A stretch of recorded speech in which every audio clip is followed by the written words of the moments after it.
నిశ్చయముగా నాకు తెలిసింది, వారు వెళ్ళిన మార్గం కఠినమైనది, చాలా ఇబ్బందులు పడినారు నా బిడ్డలు, కష్టాలు పడినారు అని చెప్పి దేవుడు ఏం చేస్తున్నాడు అనంటే తన ప్రజలను ఆ కష్టమైన ఇబ్బందికరమైన ఆ యొక్క దాసత్వము నుండి బయటికి తీసుకొని వస్తూ ఉన్నాడు.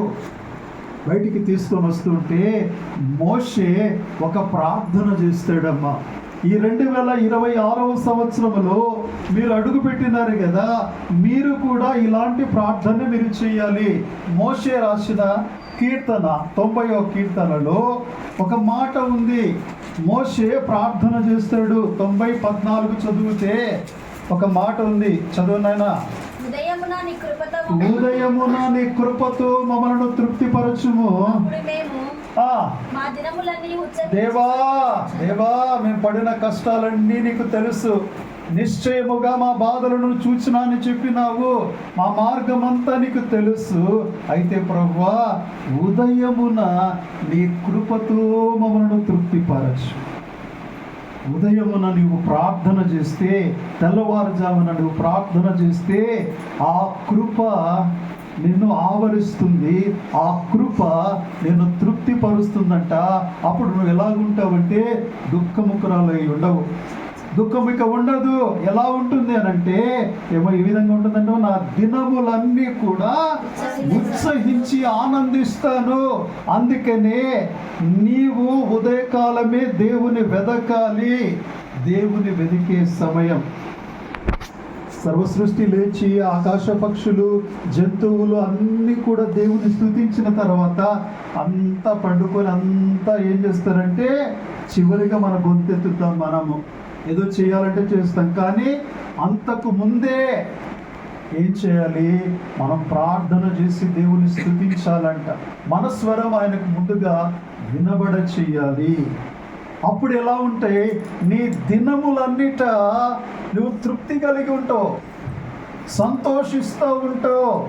ఈ సంవత్సరం నువ్వు సంతోషించే సంవత్సరంగా ఉంటుంది. ఎప్పుడు నువ్వు ప్రార్థించే వ్యక్తిగా, దేవుని వెదికే వ్యక్తివిగా, దేవుణ్ణి అనుసరించే వ్యక్తిగా నువ్వు ఉంటే నీ బ్రతుకు దినములన్నిట నువ్వు సంతోషిస్తూ ఉంటావు. నీకేదైనా దుఃఖం కలిగిందా, బాధ కలిగిందా? కారణం నువ్వే. ఎందుకంటే ప్రార్థన నువ్వు చేసుకోవటం లేదని అర్థం.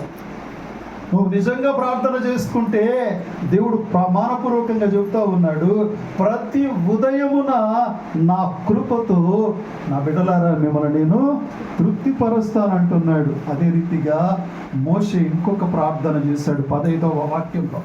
ఆ ప్రార్థన ఏంటో తెలుసా? చదువునైనా గట్టిగా. అయ్యా, నీవు మమ్మల్ని శ్రమపరిచిన దినముల కొలది,